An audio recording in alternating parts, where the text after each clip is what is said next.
That time an American was reincarnated into another world. Chapter 322. Won't let me. Velexer. The battle is already lost. Tell me who they sent after me. What of the Versal? Where is he? Velexer grit his teeth, staring daggers into the space in front of him, as if his wrathful thoughts could harm the sovereign on the other side. The battle with Iron Legion only continued to devolve. Sure, they managed to kill plenty of those soldiers and flickers, but it was clear that plenty was all they were going to get. It was the most losses that Iron Legion had ever sustained in frontal battle, not counting those that had been killed by the sovereign at the line. Unfortunately, topping their previous record of near zero carried no pride. The soldiers were just as unrelenting and sturdy as those tanks. They had managed to destroy 14 light tanks and 2 super heavy tanks. There were still another several thousand light tanks and another 1,000 or so super heavy tanks, and all of them continued to fire at full force, never once being disturbed. It was impossible to pry them open, impossible for anything less than an Authority 10 to do damage to its exterior. There were entire feet of reinforced enchanted steel to get through, and the only reason 2 had been destroyed was because one of the marshals had taken them out with its death throws. It wasn't even enough to dump poison and acids on them. The acids would turn inert after merely taking off the finish on the metal, and poisons couldn't seep through since the tanks were equipped with environmental protections. Velexer knew Iron Legion was difficult to deal with. He had seen memories of many hundreds of battles with them. He understood full well what he was facing long before they had shown up at his doorstep. Seeing it in person made him realize how naive he was. Nothing could prepare him for the sight of them obliterating an actual army of royals and corrupted. He had thought he could break Iron Legion's momentum with them. Even if not defeat them, at least wound them. Now he knew they would leave this battle with nothing more than a few extra battle scars. That wasn't mentioning the sovereign currently seeking his head. Velexer checked the status of the aforementioned Versal. The half of his head that was blown off had already been healed, but he had remained entirely catatonic. Velexer could admit some fault for that. He hadn't checked the Versal for a while after he was teleported back to them, and it was only after he had been unresponsive for some time that he finally scanned him mentally. That revealed the gift John Cooper had left behind, some neural stimulators especially targeted at pain receptors. His brain was lit up like a star. Even if he wasn't at risk of death, Velexer quickly understood that he had experienced pain and sensations comparable to those delivered by a death shrine. He felt pity for the Versal while wiping out the arrays, an emotion that was so foreign to him that he almost didn't recognize it.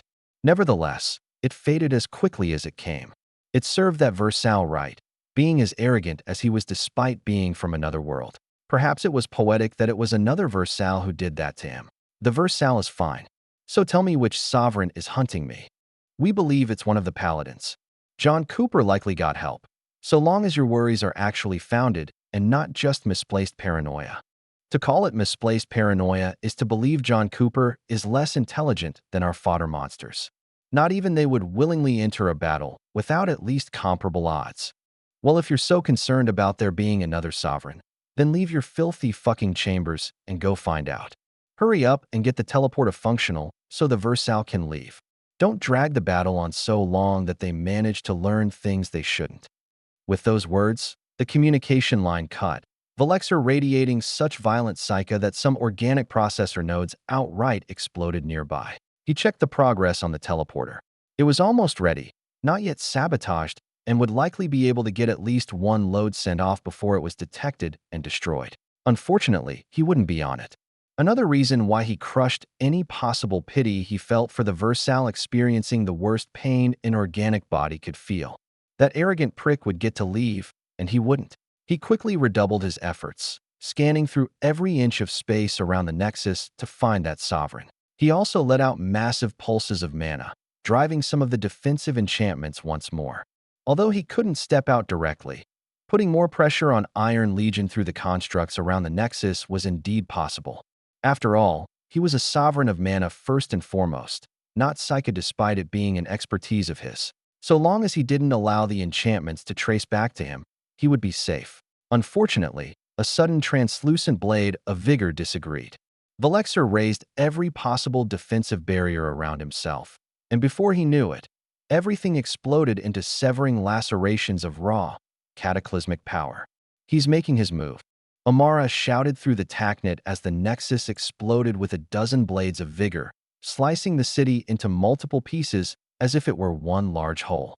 Buildings fell with the sheer cuts, and behind the attack came a bursting source of mana that flooded the entire battlefield. Two more sovereign auras split the skies, Amara glancing to the side and seeing John cackling at the sight of their blossoming battle. She tuned out his maniacal song and took stock of the battlefield. Losses had been sustained, but after eating the barrage of damage the Royals and Corrupted were able to dish out, they were able to break their momentum and dish it right back. The tide was returning to their favor, and Iron Legion had long gone on the offensive. Even before Anderson made his move, the Nexus had been falling apart. Now it was in literal pieces. The bombers and artillery were unrelenting, pounding buildings to rubble and rubble to dust. Ordnance fell from the skies unceasingly. She didn't have to worry about victory anymore. Ironheart was winning his battle, as expected, and the generals knew how to take care of things themselves. No, she had to figure out what she would do when everything ended. She refused to look at John, shutting her mind to his song and any other influence he may have over it. She knew he would be aware of any machinations she would devise if her attention was on him. Simply shutting her mind out was suspicious in itself, but she hoped that he was still giving her grace as his wife. She couldn't be sure anymore, though. She couldn't be sure of anything with him. She didn't realize how thoroughly his mind had been tampered with. She should have guessed it when he exposed to her the voices of the world. His mind was resonating with a layer of reality it shouldn't be, opening itself to words and tongues his ears shouldn't have ever heard. At the very least, it seemed he was right about one thing. They couldn't get to her unless through him by virtue of their marriage. Still, that meant he was taking the full brunt of what could be considered a spiritual attack, despite its form being wholly incomprehensible to her. She needed to get John to Maxwell. If that's what he told her to do in his moment of mental respite, then she'd do everything in her power to do so. Hopefully Maxwell would be able to help him. If not, he'd probably know people who could. Only issue was getting John there without a fight. The thought of actually subduing him gave her more stress than the two ongoing fights between sovereigns right in front of her. Their attacks rent the sky and turned the ground to putty as they drew scars in the world. Mana was so overflowing that Amara could barely sense hers, the conceptual aspects lacing their powers stinging her senses. She could feel them knocking against her great barrier, could feel the pull of her own conceptual affinities coaxing her into finally bringing down the last obstacle between them. Still, as she learned more about what was beyond the barrier, she was able to feel the threat that lay beyond. Not a threat in itself. There was nothing threatening about the conceptual or the horizon. No, it was the entities that resided within, both spiritual and physical. She had already outgrown the sea she was in, but jumping into that ocean meant she would open herself up to interference.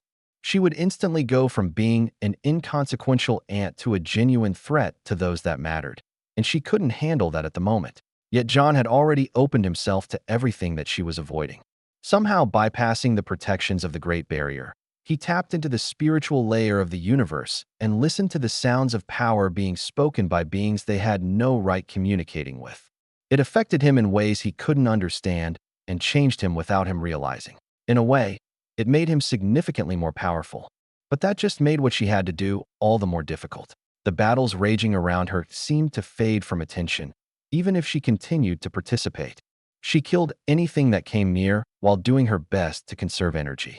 At the same time, she reached out to the others with some air magic, avoiding the tachnet as she used some special sound magic to speak words directly into their ears. She made her plans, hoping that she'd be able to rope one of the sovereigns into helping her. Like that, another couple hours passed. Anderson was the first to make his kill, although she noticed that a teleportation platform went off, likely sending away some of the more high-value targets. That sovereign wasn't one of them, and Anderson was free to slaughter the thing as he wished. The battle was short for one between sovereigns, and Ironheart fought with even greater ferocity after seeing Anderson work. Well, seeing was a bit of a stretch. The man couldn't actually be observed, only his effects on the surroundings. Even after that sovereign was killed, he never stepped out to be seen. He continued to hide, likely sifting through the Nexus for anything that could be of interest to the Order. To his credit, Ironheart wasn't far behind. It was only a handful of hours later that he finally managed to deliver the killing blow. He even managed to rebuff the attacks they left behind with their death throws, preventing any catastrophic damage to Iron Legion. From there, it was just cleanup. The armies were obliterated and cut down by armored soldiers and raging flickers in equal measure. The Scourge never had the advantage, only moments of greater resistance. The battle thus ended quickly, but Amara's heart never calmed. As Iron Legion stormed into the Nexus to continue annihilating everything that stood, she spotted Ironheart heaving for air off in the distance, resting and recuperating from nasty wounds across his body and armor. His battle was hard fought. He hadn't even been injured like that during his debut battle. That wasn't good for her, though. She spotted John riding a tank, about to enter the Nexus so he could scan through things. Amara was sure that the Nexus was a treasure trove, or at least before it had been leveled. She wasn't sure how much actually remained. Even if John could recover some data and find inspiration in how that sovereign psychic fortress was constructed, it couldn't be any better than what he had. Most importantly, she couldn't allow him to escape her and bury himself in work. Giving the signal to the others, she flew over there with some air magic and caught his attention. "John, Amara, care to join me inside? I'll need some help with some of that sovereign's constructs. Most of it is still driven by mana. I could help, but I need yours first. Come down here for a second. What do you need help with?" The tank slowed as if he were controlling it. Amara could feel his song exert its influence. The troops around him were moving by his will without either party even realizing he was doing it. It was uncanny how he moved in Amara's eyes, the speed of his movement as he stepped off the tank matching its treads. He hit the ground with an easy hop, walking up to her. With every step he took to approach, Amara's mana circulated with greater force, her heart pounding in her chest. She did her best to prevent her anxiety from leaking, her face completely neutral, but she should have known better than to think she could hide anything from him. "What are you so nervous for? We've just won the battle. I can assure you no sovereigns are hiding in those ruins." "It's not that," she muttered, seeing the other Desert Eagles rush over. John noticed too, of course. His head turned to them as they surrounded the two. She looked up at him, feeling the difference in their sizes more than she ever had before. As her intentions toward him shifted, so too did her perspective. She didn't think she had ever felt so threatened by him. That was despite having felt true anger from him before, and despite him holding none of it toward her in this moment. More mana was wrapping around her brain than what was circulating throughout the rest of her body. She didn't know if it would ever be enough, but it would at least buy her time. She finally decided to speak, after he had already noticed something wrong. "John, I think we should head back to the capital. The generals can wrap up the rest, and Sector 4 can sift through the ruins. The Scourge will need time to recover from this battle, so that gives us a window." Polly even sent a helicopter. He remained silent for several moments after she spoke, his gaze returning to her. "You know I can't do that right now. Maxwell is more powerful than I can deal with. I need to prepare before I allow him to see me. Honestly, John, that's exactly why we need to go right now. He can help you. There's no way you haven't realized how much you've changed, and I refuse to believe you don't remember what you just told me only a few hours ago."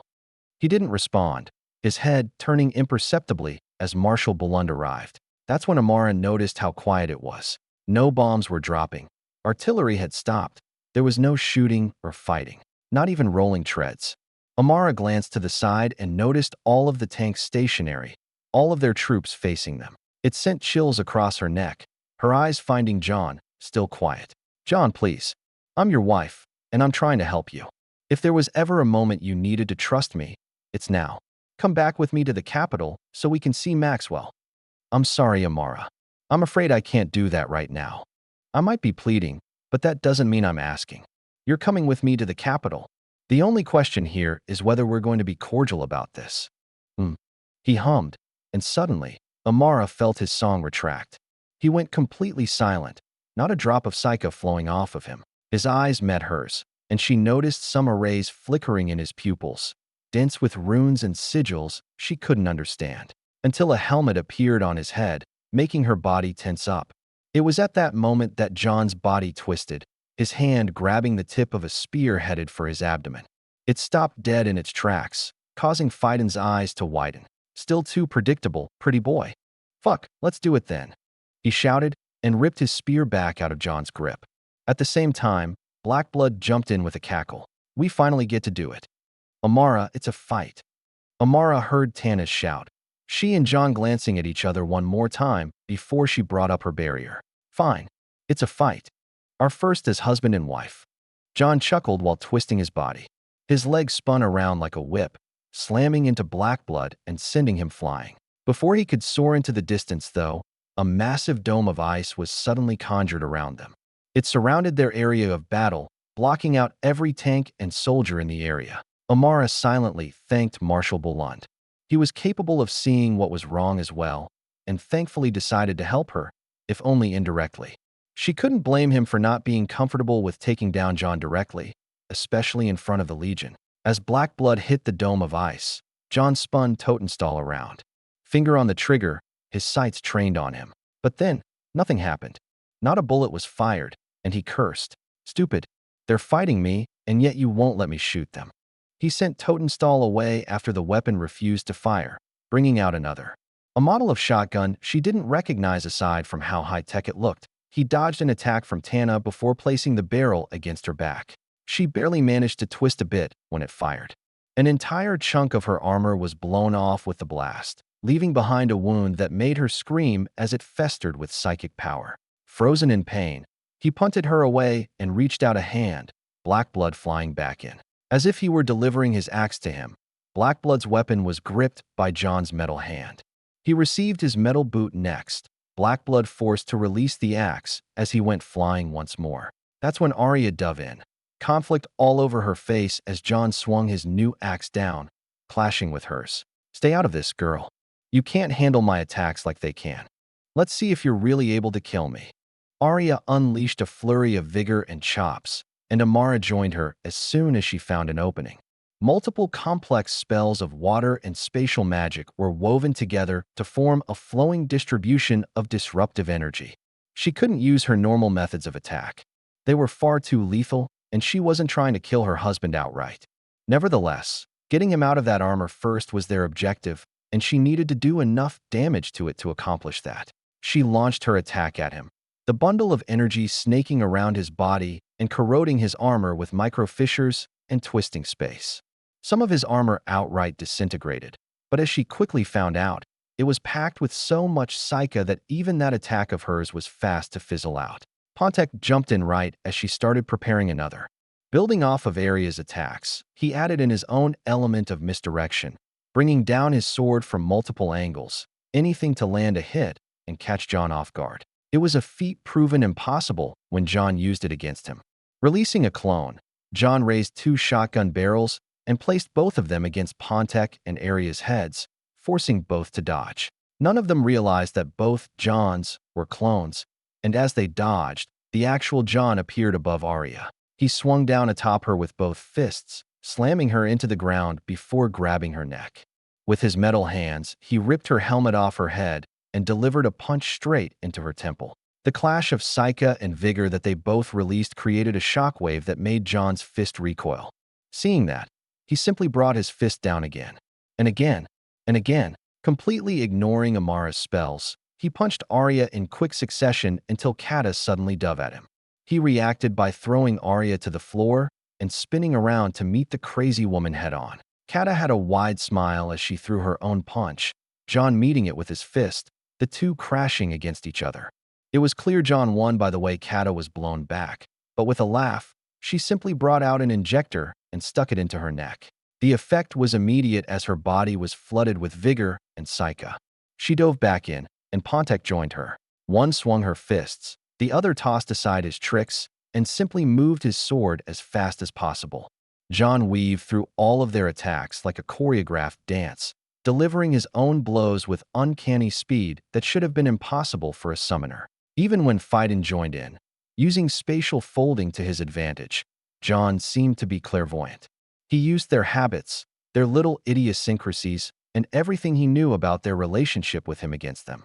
There were no tricks before his intellect, no amount of feints they could perform, no level of technique they could apply to break through his defenses. Even as Jaya, Ilinka, and Amara all slung their spells at him. Even when Quan and Song started chaining their attacks. Even when the knights tried to dogpile him. He resisted everything with reactions and a flow of battle that they couldn't understand. And all the while, Amara felt his psyche silently pervade all of their bodies. They all instinctively resisted, but she knew that he was utilizing powers beyond him. She could feel the conceptual, the only reason she even detected his psyche in the first place. She didn't know that was possible, to use the conceptual without having broken the Great Barrier. Perhaps it wasn't. Perhaps he was being lent those powers. She knew his mind wasn't exclusively his own, but she also didn't want to believe he had made any deals either. Or maybe that was simply a consequence of being exposed to what he had been. He had been observing powers beyond even the Great Barrier. That was bound to come with something, though she couldn't understand how he had actually learned to wield it. She didn't know what he was preparing or what function that psyche was serving within their bodies. Not until he finally spoke again. "Drop it." 2 words, and she saw Pontek suddenly let go of his sword. Using that opportunity, he placed the barrel of his shotgun against Pontek's leg and blew a hole clean through his armor, causing the man to react with screaming, as Tana had. Amara felt her neck tingle, John faking an attack toward Fightin with a clone, who reacted by zipping a dozen yards away. With him out of the way, John aimed his actual shotgun at Jaya, letting loose several slugs. Somehow, his shotgun was automatic, and for a few seconds Jaya was occupied using all her mana to deflect his slugs. Even then, her barrier was shattered, both Amara and Ilinka saving her with their own. They barely resisted his shells, and yet he was already onto his next attack. Perhaps his most diabolical move yet. She saw the glint of his seer knife as it sailed toward Quan. She couldn't even shout toward him. The knife moved too fast, and Quan was already committed to an attack he thought was going to catch John off guard. Before she knew it, his knife was buried in the other's chest. Quan froze for a split second, Song following up by driving a knife into John's leg using all his power. The blade pierced through his armor cleanly, John speaking once more. "Freeze." Song obeyed like his mind wasn't his own, freezing for a split second, long enough for John to place his barrel against his chest. With a pull of the trigger and a burst of slugs, Song was sent flying. Thankfully, it looked like the projectiles didn't pierce his body, but when Amara saw him slump against the ice dome, she knew the consequences of tanking that couldn't be good. That's when she saw movement, though. She glanced back, and to her shock, saw Quan reach up and grab John's neck. Ripping the intangible blade out of his body, he slammed John into the ground with all his strength. Amara cringed at the impact, silently reprimanding Quan. She didn't need her husband to die, but then again, he did just stab Quan with his seer knife. She expected him to go catatonic, not recover himself. She knew the pain was unfathomable, yet he shattered the knife and, like John did to Arya, ripped off his helmet. John's neutral face was exposed, not a single emotion on it, as he brought up a grenade between them. The pin fell to the side, John's hand releasing the trigger, the live grenade made of technology beyond their time hovering in front of their faces. Quan cursed, jumping away, yet John predicting just that. The grenade followed Quan as John turned away, Quan mobilizing all his vigor to resist as the explosion went off. Unlucky. Amara quickly cleared the dust, John standing with a new hole in his abdomen. Not even the exosuit could resist the shrapnel, not that her weakening the armor helped. She grit her teeth, calling out, "John, there's no way you aren't running on fumes now. Are you planning on killing yourself just so you don't have to go and see your mentor?" "I told you I'm not going, dear. I'm going to do what I need to so that I don't." "So that's a yes then. You're fucking impossible sometimes." She grit her teeth, genuinely angry now. He knew they wouldn't deliver a killing blow. It limited the vast majority of their firepower. Exosuit or not, he was still a summoner. Hell, he was actively dying even now, a large hole in his stomach that he didn't even care was there. She still had plenty of mana, hadn't even used a fraction of it. The others were mostly fine as well. Perhaps wounded, but their energy pools combined vastly surpassed John's, especially since for the most part, all of them were in authority higher than him. That he could fight them off like he had was asinine. It wasn't like he was going for lethal blows either. Thankfully, he retained enough of himself to spare their lives. If he were trying to, at least a few of them would die in this battle. He could have killed Arya while he had her neck in his hands. That much Amara knew. She cursed before shouting, "Just pin him down. I'll handle his explosives."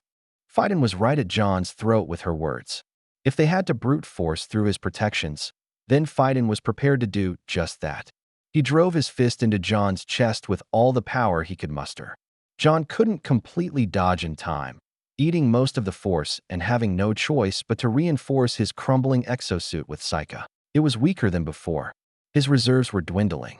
Amara pressed harder with her spells. She might wound him, but that could be healed. So long as he wasn't dead, she could heal him herself later. She continued to annihilate his armor bit by bit, spatial fluctuations shattering it on an atomic level and turning it to dust. Phaidon wasted more of his energy with constant attacks, as did Kata and Pontek. Even Song joined back in the fight after recovering, working with Quan and refusing to give John even a tiny fraction of a second of breathing room. If not for the situation, Amara would think that John's way of weaving through their attacks and still managing to dish his own was an art in itself. But she was too pissed off with the grenades he threw out. They threatened to remove either his head or theirs. She was forced to wrap each of them in barriers, either trying to destroy them first, contain the explosions, or simply chuck them out of the fight. Unfortunately, his timing was always perfect. She managed to save everyone, but not without wounds. Still, they wore him down before he could bleed them out. Phaidon threw yet another punch, and this time, John went flying instead of staying rooted. Tana caught him before pinning him to the floor, giving him a few good punches to the head when he tried to resist. Amara ran over, seeing John barely conscious. Despite how much it pained her, though, she still brought out a grenade of her own. Specially designed with John's own psychic formations, it was built for this explicit purpose long ago. John knew the kind of threat he posed. He gave it to her just in case she ever needed to put him to sleep the hard way, like she did back at the Island of Continuance. Only issue was that he could resist it now, requiring her to burn through his energy first. He stared at her, still struggling as she pulled the pin and placed it next to his head. They met eyes before it went off, his body suddenly going still. "Thanks, babe." It detonated right after his words, a small, localized wave of psyche snapping through his brain and knocking him out. For good measure, it left behind an array around his head, one that displayed an easy-to-read clock that ticked down on a timer. According to it, she had about 30 hours before his natural regeneration gave him enough power to resist the array as it weakened. She had to get to the capital before then, which wouldn't be difficult. And with him finally asleep, everyone sighed. Amara looked around, seeing all the wounds everyone sustained and thinking it was the best-case scenario. Nice fight, young ones. All their heads snapped to the side, seeing Anderson standing there, clapping and grinning. She sighed again, still on a hair trigger. "You couldn't have helped? And rob you all of the chance to fight him? Please, it's about time you understood how weak you all are. He gave you all this much trouble, by himself, while being an authority under the worst of you. Do you have no shame?" Amara's mouth snapped shut. "Well, when you put it like that, just get the kid to Maxwell. Seems that set of arrays will keep the voices out of his head for long enough, so I don't need to help. Now, I need to clean up. 2 sovereigns dying in a single day doesn't happen very often, and I didn't exactly tell the Pope I was helping out here." Amara stared at him flatly. "I didn't see anything." I'm getting chewed out anyway. You kids have fun." The man disappeared with that, Amara sending a signal to Marshal Bellund and having him release the ice dome. Having Phaidon carry John, she headed toward the incoming helicopter set to take them to the nearest teleporter. "The rest of you, get healed up and stay with the brigade. We might be gone for a while. Punch that asshole for me when he wakes up." She smiled a bit at Quan and nodded, boarding the helicopter with Phaidon and Tana, all 4 of them taking off. Chapter 323, Carrying Psychic Power. The initial flight took them to one of the frontier cities where Amara utilized one of the teleporters. From there, Erhin was ready with a helicopter to pick them up in the capital. That helicopter ride bypassed the Black Spider Hotel and hovered right above the market, specifically where the Polaris family resided. When lowered, Amara jumped off and slowed her ascent with air magic, Phaidon and Tana dropping next to her right after. Phaidon continued to carry John in his arms, a feat only possible for a knight given that John was still in his several hundred-pound exosuit, the spirit not willing to release. Luna was already there waiting for them, face neutral as other guards of the Polaris family flocked in their direction. They stood down with a signal, but still seemed intrigued by what they were seeing. Luna pointed. "He's over there." The 3 ran with John in tow, arriving at Maxwell's building. The door was answered quickly when they knocked, Maxwell opening the door with a heavy frown. It only took one look for him to grasp the situation. John bleeding out from a partially healed wound. Tana standing there with a large hole in her leg, fighting battered and bruised. Amara was the only one unscathed.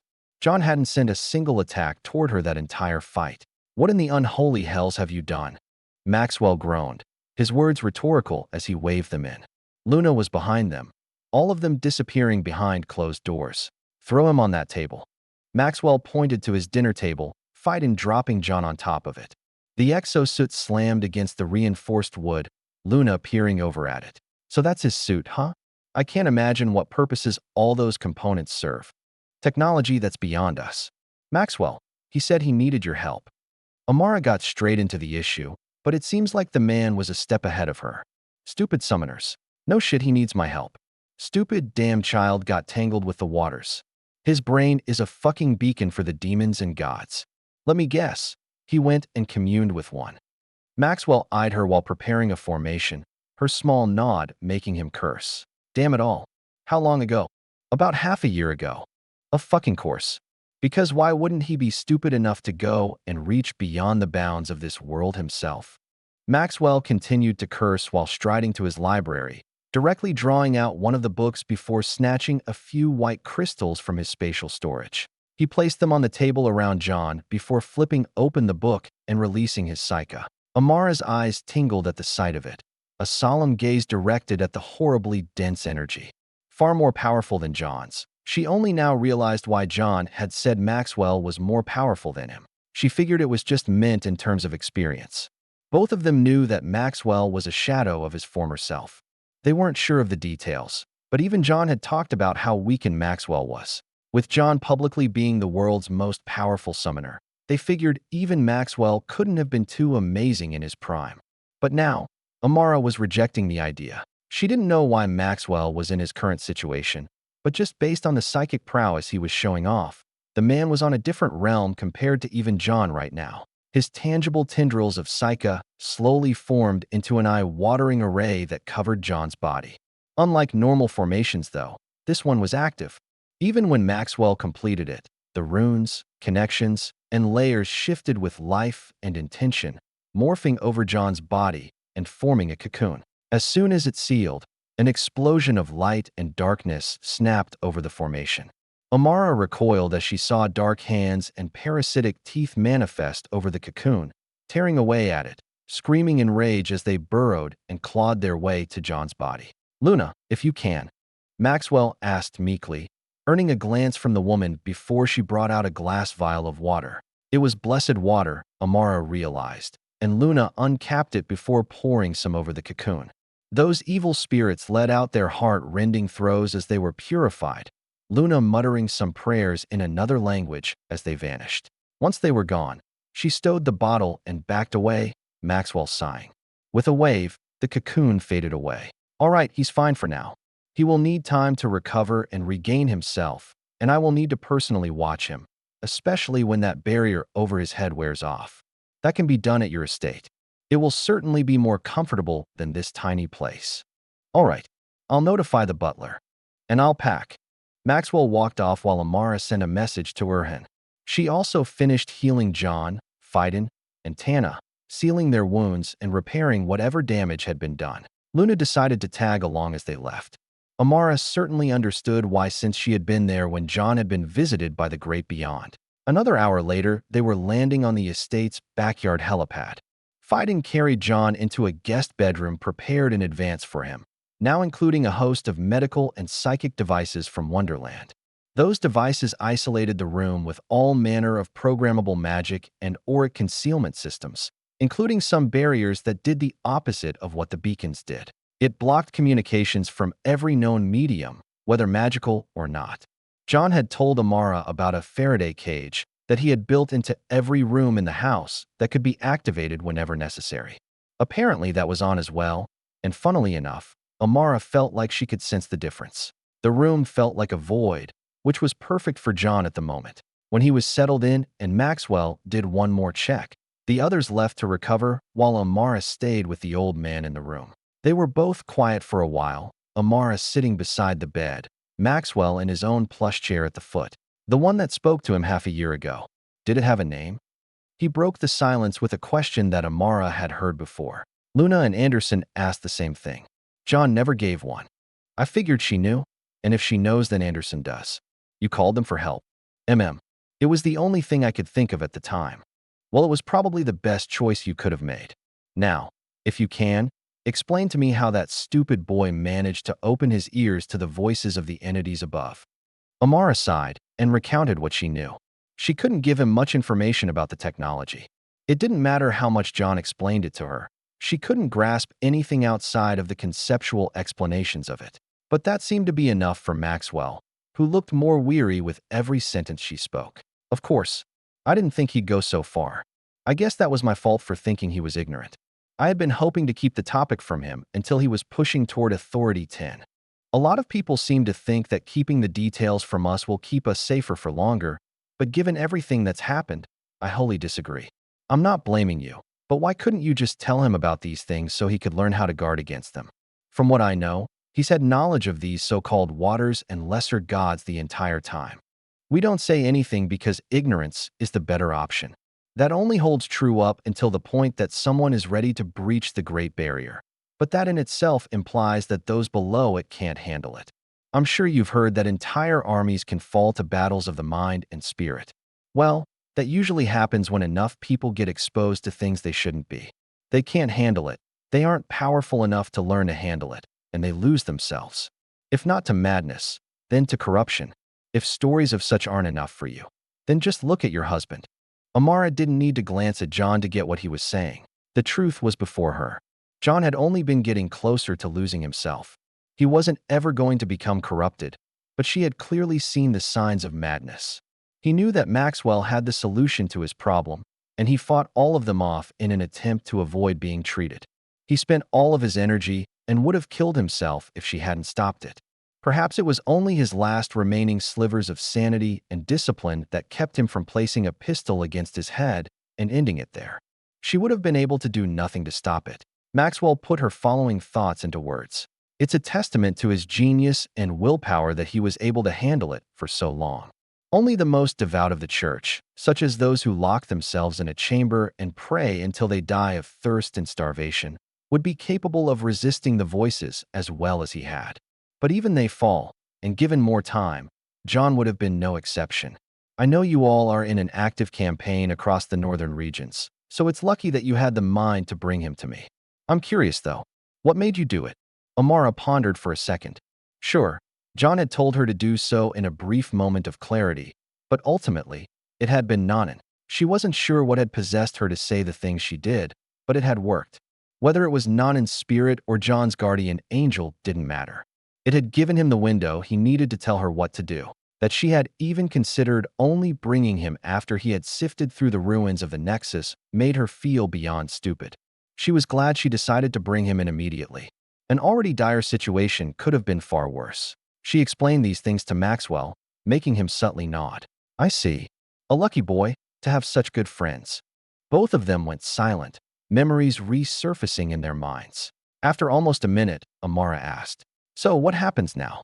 Well, when John wakes, he'll be normal again. He'll need to quickly undergo his advancement, and since his mind has been reshaped with his Mind Palace technique, he'll need to do some renovations to block out the interference. To do that, he's going to need to learn and utilize my techniques. If he's incapable of that, then he'll have to be babysat until he reaches Authority 10 and breaches the Great Barrier. That would take years. Well, he better figure things out now then. And it better be fast, because as nice as this room is, it won't block out enough. I'll have to maintain the arrays, and I'm too weak to do it forever. He's on a timer to learn the formations and advance. And if the timer ends? Maxwell shrugged in response. You lock him down and put him in a coma until I can recover enough to bring the arrays back up. If he continues to fail, then we'll have to bring him to the church to find a specialist that can use my formations for as long as he needs to figure his shit out. Simply keeping him asleep wouldn't protect him long term, so it would be a round-the-clock job. I know the boy would loathe that kind of life. I'm sure he'll figure something out. Amara spoke with relative confidence. She didn't doubt that John had the intelligence to work out the issue, but this was a time issue more than anything. Those arrays Maxwell used were on a level she couldn't comprehend, and one that John hadn't reached yet.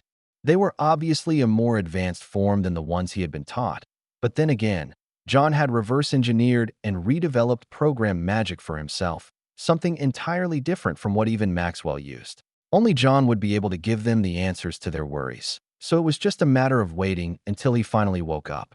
As for Amara, she was exhausted enough, so she decided to get some sleep while she could. They had just left the battlefield, after all, and unlike John, she couldn't go weeks or months without sleep. After speaking with Maxwell a bit more and giving him the context he desired, she gave her goodbyes and left the room, cleaning up and knocking out as soon as her head hit her familiar pillow. My eyes opened before I had even comprehended that I was waking up. In fact, waking up wasn't even the correct term for what I was doing. Based on fragmented memories that felt like someone else's, I had actually woken up hours ago. It was only now that I had finally been released from a dark mental prison of my own design. I could see the damage in my mind palace first. The foundations were cracked, the data center was damaged or just not working, my psychic power was all over the place, following none of the pathways or enchanted directions I had given it so long ago. More importantly, there were marks left behind, signs of outside influence. I could hear echoes in the hallways and coming from inside the walls. There was no intent or power behind them. In fact, I was pretty sure they were just coming from the disarrayed memories that hadn't been properly codified. Either way, it was clear that I was myself again. Even more apparent was the incredible discomfort. I almost started singing out of reflex before forcing down the urge. It was quiet, unbearably so. I had been hearing voices, screams, and songs in my head for so long that going without them felt painful, like a withdrawal symptom. Still, the memories came surging through my mind. I didn't even have to recount them. Although I had become myself again, I never truly was without some semblance of control. I was always the same person, but I had also been changed. It was impossible for me to describe how those spiritual entities had changed me with powers I couldn't comprehend, but what I did know was that it took me mere seconds to understand what had happened, as if I never lost control for half a year. A quick glance told me Maxwell was here. He knew I was awake already, knew at the moment my eyes had opened, and probably earlier than that if the arrays around me provided him any information. I just silently leaned myself up against the backboard and took out a cigar, taking a long drag of it, and feeling the potent energy fill my body, doing nearly nothing for my mind. Eventually, I was the first to speak. "Thank you, Maxwell. And sorry, I never wanted to make this your problem. Didn't think you'd have to be the one to ultimately save me from that. I suppose as your teacher, I was bound to do it at some point. Since I couldn't do it for you with anarchy, this was the next best opportunity.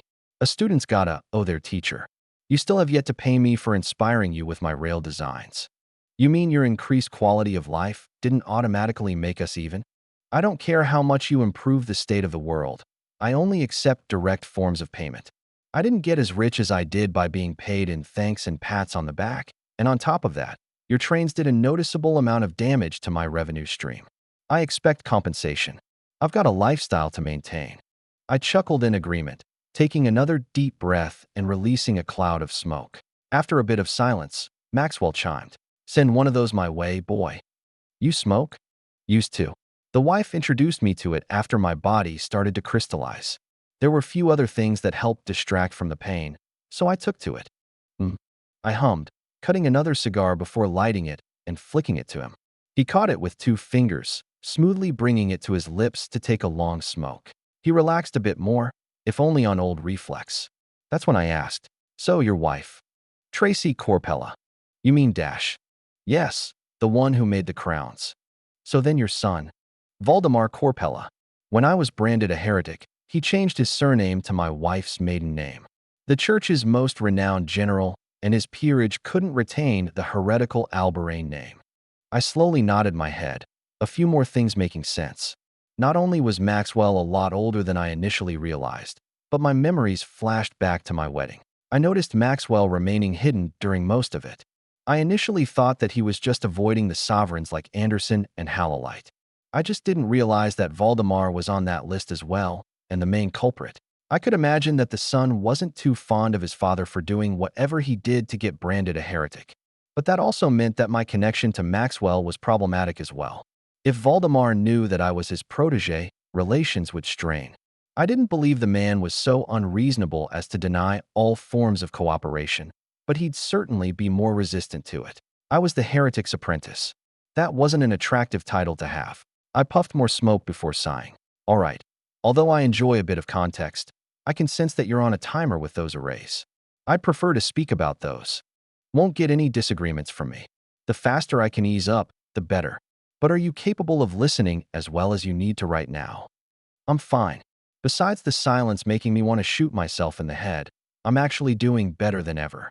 I need something to think about, so lay it on me. Very well. Maxwell sat up, radiating an air of authority that I'd never felt from the man before. I had already learned that he was far more powerful than me, but feeling it firsthand was, for the first time, truly making me feel like a student before his master. I was glad. I would finally be speaking with someone who was better than I was at what I was best at. I wouldn't just be getting a book thrown at me to read. This would be an actual lecture. The best part was how, when Maxwell started talking, his words came out carrying psychic power with it. Chapter 324, Authority 9. September 19th, 629. The initial lecture Maxwell gave me was short, put to a pause as soon as Amara found out I was awake. Apparently, the difference in my demeanor was different enough to immediately notice, but the relieved sigh she let out when we first spoke was audible. I had slept for a full day, so I was more than rested despite what my mind had been pulled apart trying to accomplish. Stressing myself so much had its perks, namely the massive increase in power I had gained. Based on the feeling alone, I had at least doubled my psycho reserves, not mentioning whatever improvements had been made to its potency. Then there was the techniques I had learned and derived from the voices and songs of the universe. I had never been so capable before. My advancement formation had already long been comprehended and completed. I had only been focusing on cultivating my power with it and preparing myself for the next authority. Now I was well beyond the point of being ready. With but a thought I could start the advancement, and to be honest, I had to be careful a stray thought didn't trigger it. I was surprised that nature itself hadn't already stepped in and forced an advancement out of me. The only issue now was everything else. Maxwell spared no detail about how precarious of a situation I was in. I knew it well enough myself too. I had dabbled in a realm of power I had no business even knowing was there, and with as popular as I was garnering no shortage of malicious intention that not even my guardian angel could protect me from. Whether it was a matter of power or not, it was clear that I had flown too close to the sun and got burned. Not enough to send me to the seas, but if I didn't fix my shit, I'd be well on my way. My next advancement needed to be dedicated to more than just multiplying my pool of psycha and preparing for Authority 10. I needed to learn Maxwell's formations and set up my mind palace in such a way that they protected it. Based on some cursory glances at the formations I'd have to use, learning them would definitely be the hardest part. Renovating my mind palace afterward would be easy, even if it wouldn't be as easy as during a major advancement. On top of that, Maxwell was a ticking clock. The old man was too weak to sustain the formations for long. I had no more than a few weeks to learn and advance before he reached his limit, and if I was going to have trouble learning his formations, then I was willing to bet that extremely few people in the church knew them at all. I could probably buy more time with support from the Pope and perhaps a paladin, but that would be an expensive endeavor. I'd rather not incur them at all. I wasn't that concerned, though. If I really couldn't learn the formations in a few weeks, then I'd just have to blame my own incompetence. I had taken my comprehensions so far that the Great Barrier was already knocking itself into my nose with how close it was getting. That didn't mean I could necessarily break it at the moment, but chances were, few other summoners had ever come close to my level in all of this world's history. Maxwell was one of them. I shouldn't have any issues learning whatever else he had in store. Although it may be more complex conceptually than my program magic, it couldn't be by much. Program magic was the child of a nation of summoners, and I had reverse-engineered it from an impenetrable shield protecting an anomalous bio-crystalline mana vigor transmutation artifact. I dared not say that I had reached the limits of its technological prowess, but I certainly wasn't far from it. Whatever Maxwell had devised was unique to him, but nothing could be too far beyond my abilities because a summoner had never breached the Great Barrier. There was a certain maximum in complexity they could have reached, and with my recent fun with the outer waters, I was more prepared than otherwise. Right now, I had every advantage, and I literally wouldn't sleep until I had advanced and completed my goal. As much as I wanted to spend time with Amara, Maxwell wasn't sleeping until I could finish either, so just about every minute was spent with us engaging. Both of our minds were far beyond anybody else's in this world, and as much as I had loathed having to deal with slow thinkers when I long ago advanced to Authority 7 and 8, I had finally found someone who could keep up and more. The room flashed with constant formations and arrays between Maxwell and I, our voices constantly bouncing off the walls as waves of Psyche carried more information than what could be transmitted through something as basic as language alone. After a few days of us lecturing and learning, Luna left the estate seeing as everything was under control. The only times my focus was taken otherwise was when we had to eat or take care of biological needs. Otherwise, Maxwell and I never stopped. It took everything I had to keep up with the man, shockingly enough. I had never exercised myself intellectually for so long. Approaching the end of the first week, though, I finally saw my progress soar. Maxwell called them living arrays. If I had thought moving from a two-dimensional to a three-dimensional array was difficult before, this was a whole other realm. Living arrays were unique in the fact that they could react, change, and adapt on the fly. As soon as they were completed, they were for all intents and purposes an independent, intelligent system of psyche. They couldn't necessarily be called a life form, given that souls and spirits existed, but taken far enough, they were as close as a non-living system could get to true intelligence. My first indication of this came while initially learning about the different components. A basic psychic array was a formation of runes and circuits that ultimately carried instructions.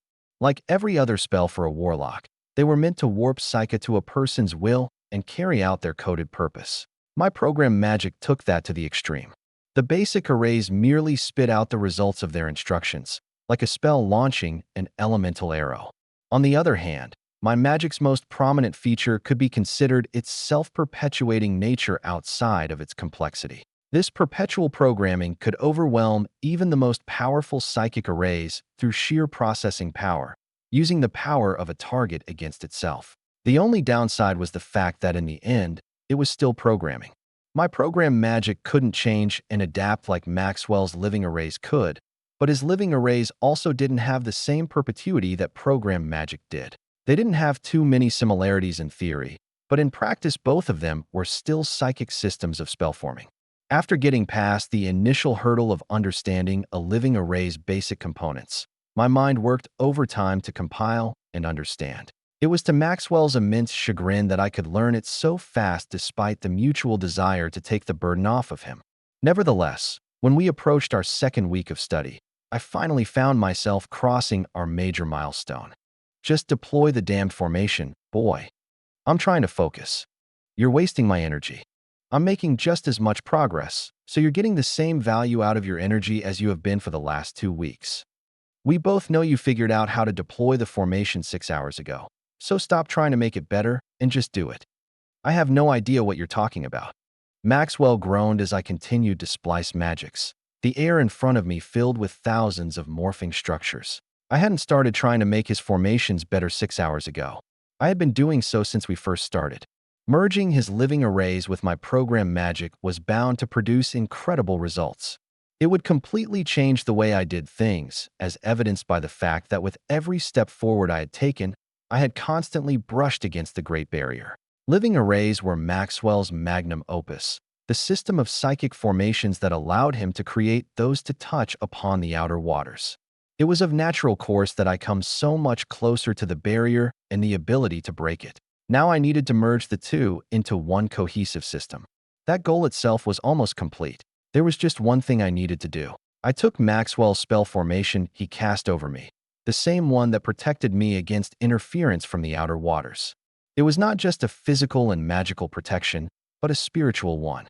The living array portion of it allowed the spell to automatically conform to the soul of the individual and protect them by blocking everything else. It seemed to be the perfect spell, but I wanted to add my aspect of perpetuity. I already developed a translation and compatibility layer between the programmed and living arrays, but now I needed to do away with that. That was a crude splice. Instead, making them into a cohesive whole would require me to develop an entirely different language. For this, I took inspiration from a few places. First was the programs that I developed for my seer knife, which included my studies on the neural gem. Then I took what knowledge I had acquired from the island of continuance, primarily both the automaton cores and the anomaly. While we hadn't cracked the true secrets behind those cores, making them a still useless technology, they were now helping me immensely, bridging the coded and the living. It came to me as easily as an athlete would put one foot in front of the other. I felt no roadblocks in my comprehensions of this new language as I built it layer by layer, developing the right conceptual foundation. Maxwell eventually went quiet as well. For the first time in 2 weeks, he simply sat there and watched, making no corrections or criticisms. Then, by the end of the day, I had it. My hands smacked together with a resounding clap, a wave of psyche snapping through the room and wiping out every formation, enchantment, and active device. That included Maxwell's active array, which was deconstructed in a mere instant. He didn't seem to mind, aside from the backlash hitting him all at once.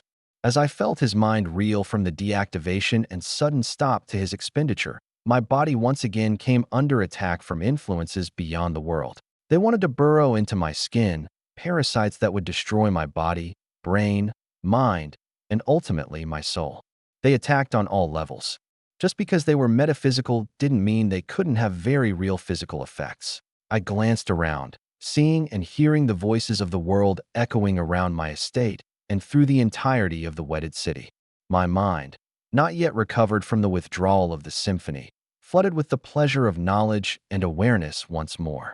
My mind was open, my thoughts resonating with reality, bringing me a comprehension of all things that could only be granted by otherworldly forces. And as Maxwell tried to recover fast enough to redeploy his protections, I pulled apart my hands, revealing the fruits of my genius. A small orb, complex with the seed of my new magical language. With a flick of my finger and a small injection of psyche, the orb exploded to fill the room around me, releasing what I was calling quantum psionics. Thousands of grand nodes, all of them shifting in real time as they coded themselves to my soul before building a structure around me that protected the space I was in. It repelled all voices, attacks, and afflictions that were heading my way, everything going quiet once more.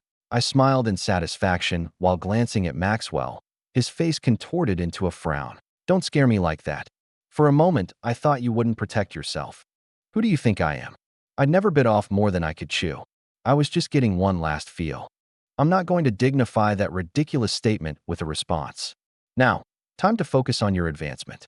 You need to readjust your mind palace in a way that makes the protective effect of the formation passive, regardless of the amount of psyche you'll need to devote to it.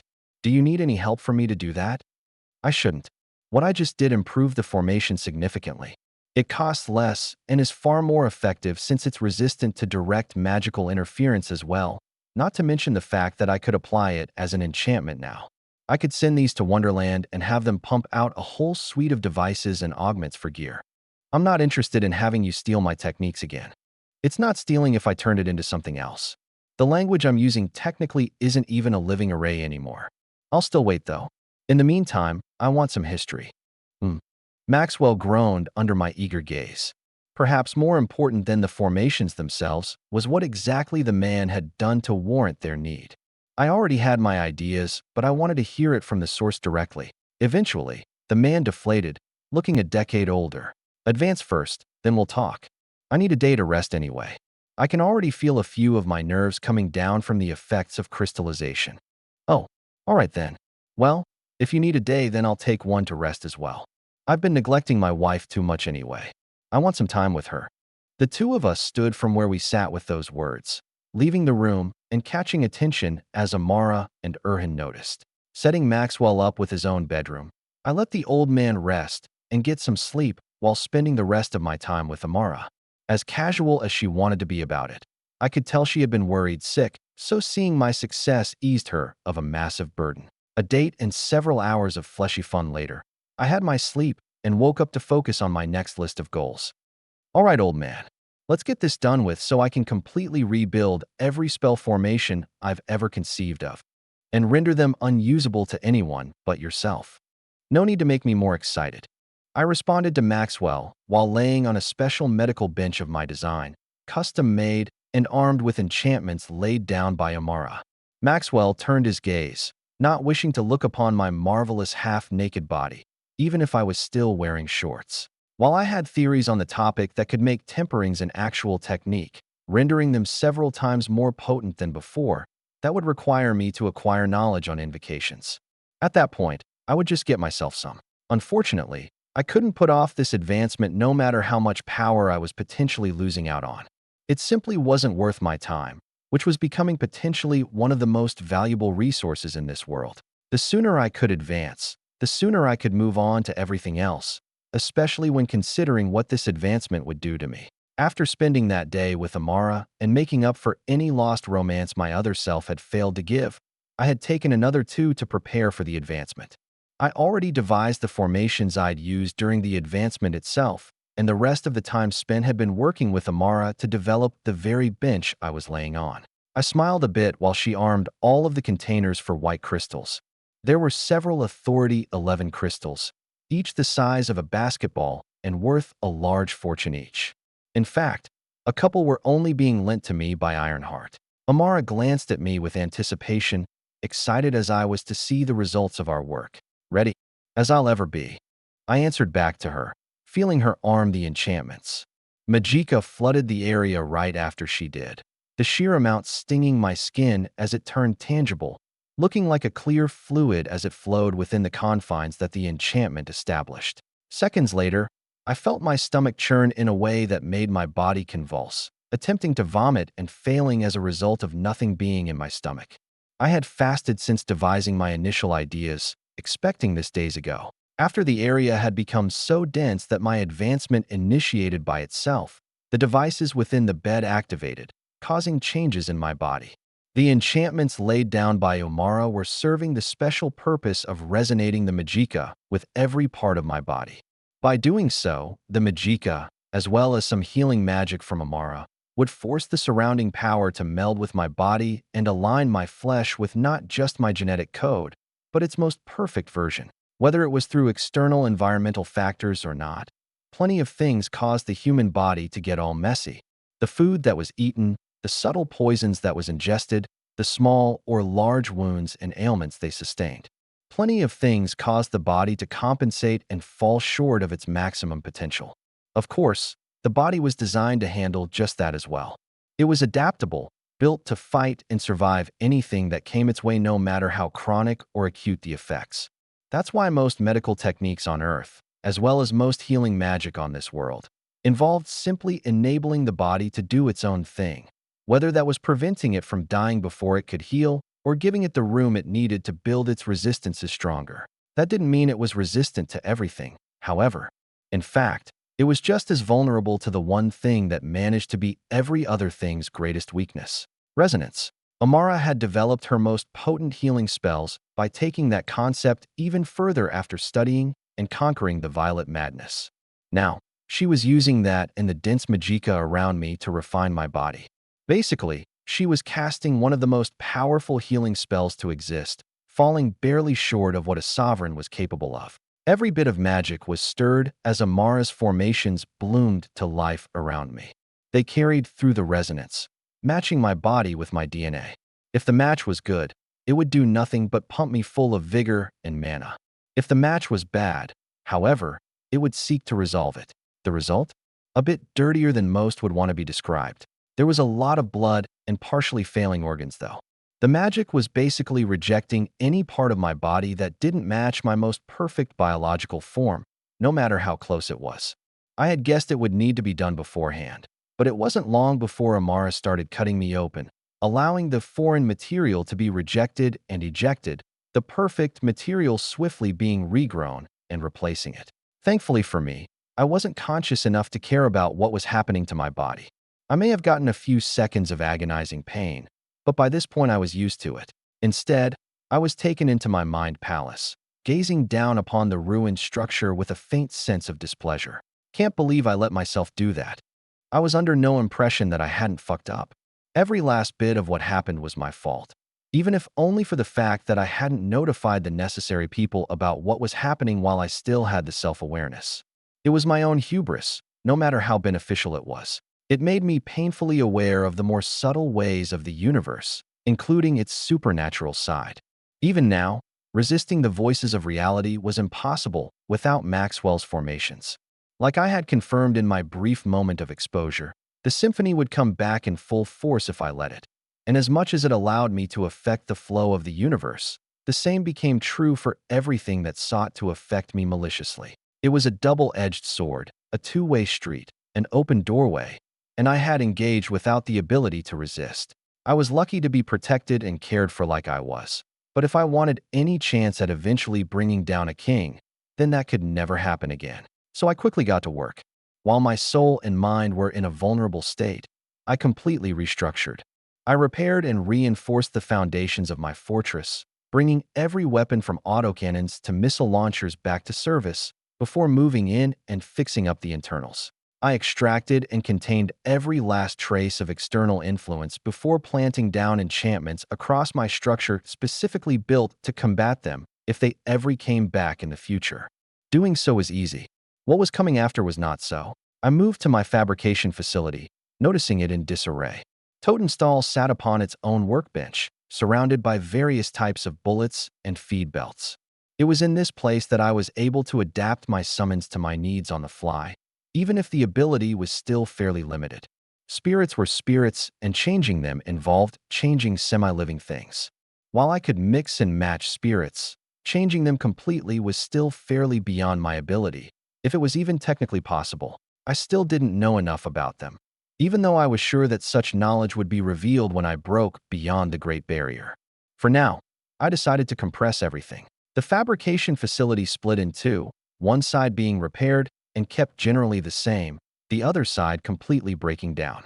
I wiped everything away, leaving the bare room before creating several projection and information storage devices. This place would be designed to hold the active knowledge of my summons when I decided to hand them off to others.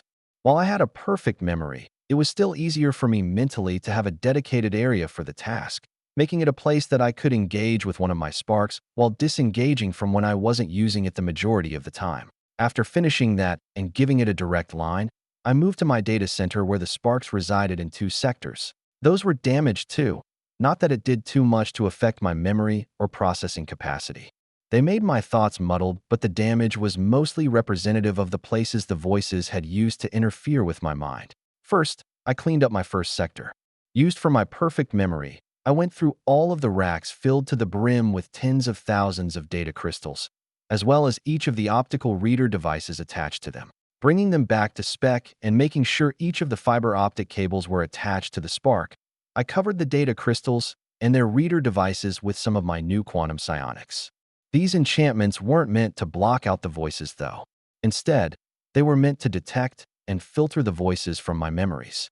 Without destroying the information, the voices themselves would be quarantined while still being associated with the memories they were meant to affect, thereby preventing me from thinking they had been there my entire life and, by extension, providing me with the historical benefits that they did.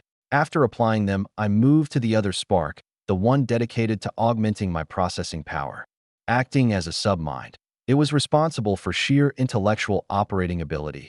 A whole host of quantum and conventional supercomputers visualized to help process and allocate the sheer amount of information that could move through my head at any given time. I repaired damage while applying some more small-scale enchantments. They were generally the same as the last, except instead of protecting historical memories, they were meant to actively detect, alert, and filter new incoming information.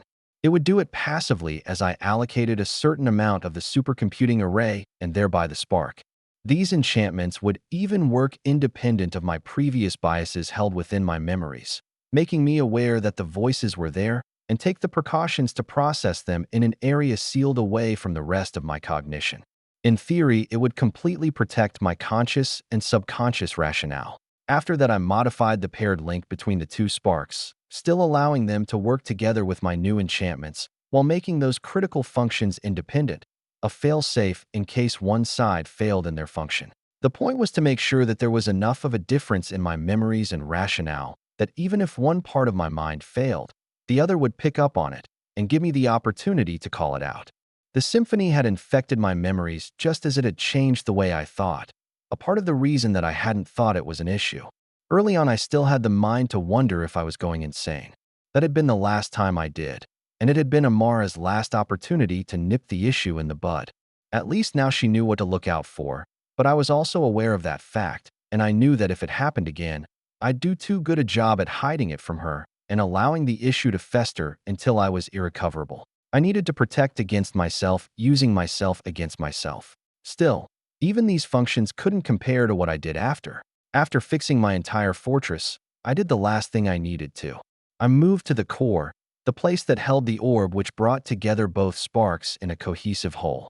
Held within a cradle connected to the sparks, I saw the massive projection of what the sparks looked like. They were a dense neural network, a visualization of a secondary mind, two sides of the same coin brought together in a cohesive whole despite both functions being separated in two sparks. Around the cradle, I saw enchantments running across the surfaces of the structure, strewn across the walls of the blank room. These enchantments went on to run through the entire structure of the fortress, touching every system, defensive and offensive. It was a unification of the entire mind palace and where I'd be deploying my changes. Through the orb, I brought up my quantum psionics, specifically the enchantment that I had developed in anticipation of this. The orb flashed with the image of it, an impossibly complex array of perpetually changing and adapting psychic magic. Not only was it built from Maxwell's supernatural protections against evil spirits and gods utilizing living arrays, but it was augmented with my perpetual programmed magic to provide the filtering and error-checking functions. The need for more functions wasn't necessary here. Instead, it was the way those functions were implemented that made it so powerful. After enchanting the orb with it and giving it my instructions to activate, I saw it do its work firsthand. The enchantment spread from the orb and into the cradle, and from there, the array moved across the walls in an endlessly repeating pattern. From those walls it extended through the entire base, literally everything being affected like it was a virus. It wasn't long before the fortress was thoroughly enchanted with the array.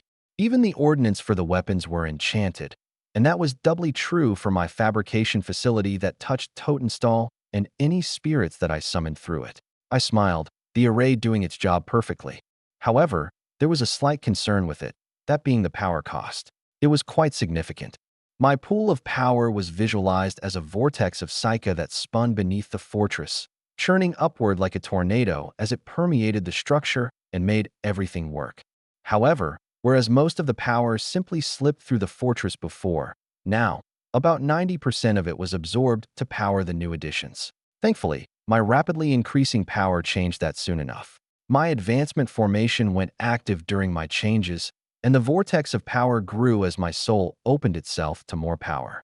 Psyche flooded in without end, backed by the force of the unbearably dense magicka around my body, forcing the vortex open even more than my soul wanted to allow, bringing me discomfort that bordered on pain. Yet my thoughts were laced with ecstasy. The increase in power continued for hours and hours, the vortex growing deeper and denser. My psyche was refined not just by the advancement formation, but my newfound knowledge as I sought to manipulate it further, using my mind palace as the conduit for my actions. I was so focused that I instantly knew when the increases came to a slow, and then a stop as my soul solidified with its new and improved form. Then, I calculated the changes with a broad smile that bordered on incredulity. My pool of psyche had expanded by 23 times, and its density had increased by 7 times. On paper, that was a total effective increase in power by 161 times. I knew that authorities 8 and 9 would prime me for authority 10. The necessity for sheer power was only going to increase, even after this advancement. But I hadn't quite expected that much. It was the single largest increase in power I had ever experienced. Yet, when I looked back at my memories of when Amara and the others had advanced, I knew that this kind of power jump was only, just barely, above average compared to them. It was the reason that the others had been able to subdue me so easily after our siege on the Nexus. While I had given them trouble and some wounds, they had still only used drops of their total power, especially Amara. She had been able to use spatial spells to outright disintegrate parts of my armor, an impossibly costly spell considering she was creating thousands of tiny spatial fissures that she actively moved through reality, requiring far more control than sheer power, and yet punching through my defenses like paper while I was loaded with all the psyker I could use. The only reason I had done so much was because of my technique, the fact that they had to do their best not to accidentally kill me, and the symphony. In that fight, I effectively had clairvoyance alongside my sheer intellectual power and knowledge of how they thought. I had every advantage. The fact that I lost, in some ways, was embarrassing despite how little power I had compared to all of them. Now though, I had just bridged that gap. Now, I had about as much power as any one of them now that I was also Authority 9.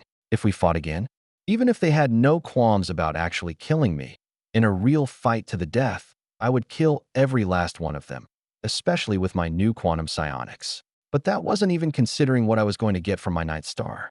I looked up, watching the barrier to it shatter, revealing all the new toys I was going to get to play with. Chapter 325, Monarch. October 8th, 629. My eyes opened after the barrier to my Ninth Star shattered, once again making me acutely aware of the changes to my body. Thankfully, most had been finished by now. Amara worked quick, any wounds she gave me by cutting me open healing as fast as she finished with them. Still, I couldn't help a light grimace looking at the pile of flesh sitting in a large bucket to the side, including a whole tub of black grimy fluid. My body was mostly clean now with her help, and after feeling some more parts of my organs adjust into their positions, everything finally calmed down. Amara shut down the tempering devices once she was done, the residual magicka dispersing and flooding the estate contained by the arrays across the structure. I smiled at her, sitting up and feeling the changes to my body. The most obvious change was to my senses. Even my vision, as incredibly amazing as it was, became even more so after being refined. Thankfully, the crown modified the body on a genetic level, so it wasn't rejected as Amara's magic sought to bring my body to its most perfect form. While it had taken a short bit of studying and theorizing on my part, Amara and I had come to the conclusion that the most perfect genetic form was simply an exact match between someone's genes and their current bodily state. In a sense, what Amara did was nothing more than some really good healing. But by forcing the body to adjust on a genetic level, some more thorough changes could be made to occur. Of course, the body couldn't handle everything itself. When it wanted to make certain changes, it would reject the parts it needed to.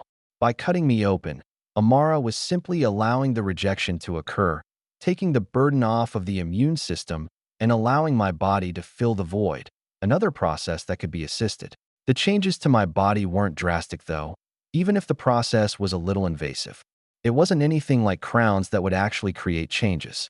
Technically, we didn't change anything at all. Still, after years of fighting, being poisoned, being put under incredible strain, and generally living in a not-so-healthy manner, my body was in need of a tune-up. That was true for literally everyone. Only thing was, we took advantage of the advancement to make the process extra effective.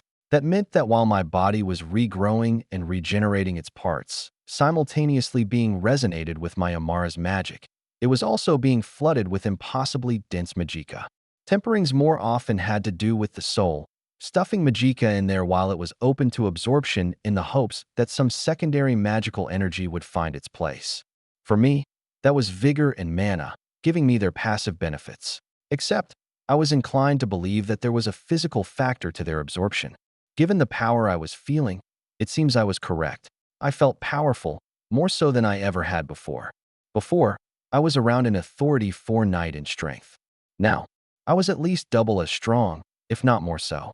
It probably brought me near Authority 5 knight standard, maybe on the lower end given that growth across authorities seemed to be more exponential than otherwise. Still, it was a massive boost to my survivability. That went for my general health too. If I was correct, it would enhance the abilities of all my organs, not just my muscles. Combined with my new mental prowess, while I couldn't be sure till I tried, I was getting closer to never needing sleep again. I could already go weeks or months without it before. Now, it was months at the minimum. If my brain could carry out its biological processes faster than waste and damage could accumulate, then theoretically, sleep wouldn't be necessary. I would have to wait and see, but given my current incredible mental clarity, I was leaning toward the possibility. All around, I was looking forward to major enhancements to my body. Nothing groundbreaking, but this tempering was already far more effective than my major one during my advancement to Authority 7. Once I hit Authority 10, my next major advancement. The tempering then would be baffling, not to mention when we refined the process further. I'd be sending the technique to the church for their general use. It would be significantly beneficial and another debt I'd get to hang over their heads. For now, though, I pulled myself off the bed, doing my best to ignore the slime across my body while heading to the bath. I spent an hour decompressing, letting the others clean up while taking stock of my new psychic changes. A 23 times larger pool and 7 times the density. Multiply the two, and that was a 161 times increase to my power. But of course, that didn't necessarily translate accordingly. It was most often represented my aura, but the soul had its own level of strength as well. When it expanded with each authority, it didn't take a genius to guess that it gained its own strength. That meant that a 161 times increase was actually underestimating the change, even if that change couldn't be put into numbers. Not that it was insignificant. I was feeling incredible for such a vast boost to my power. It never felt like I had enough power to dish out given the sheer volume of fire I could deliver. I could already see the limits of my current pool of Psyche 2. There would be a volume and strength of enemies in the future that could eat my power and make me feel like I hadn't even advanced. But it was safe to say that all of those enemies were firmly at Authority 10 or 11. I knew there wasn't a single Authority 9 being on the planet that could survive my attacks. And if I met that Versal again, well, I couldn't imagine he would survive 161 times the damage I had already managed to dish out to him before. Truly, it was a baffling thought to have. I was currently equivalent to 161 Johns from just a day ago. If I had that kind of firepower during the siege of that nexus, then I probably could have handled half that royal army by myself. Besides the sheer power, though, I decided to quickly go through my 9th star, projecting my Psyche, and immediately finding every entry-level spirit.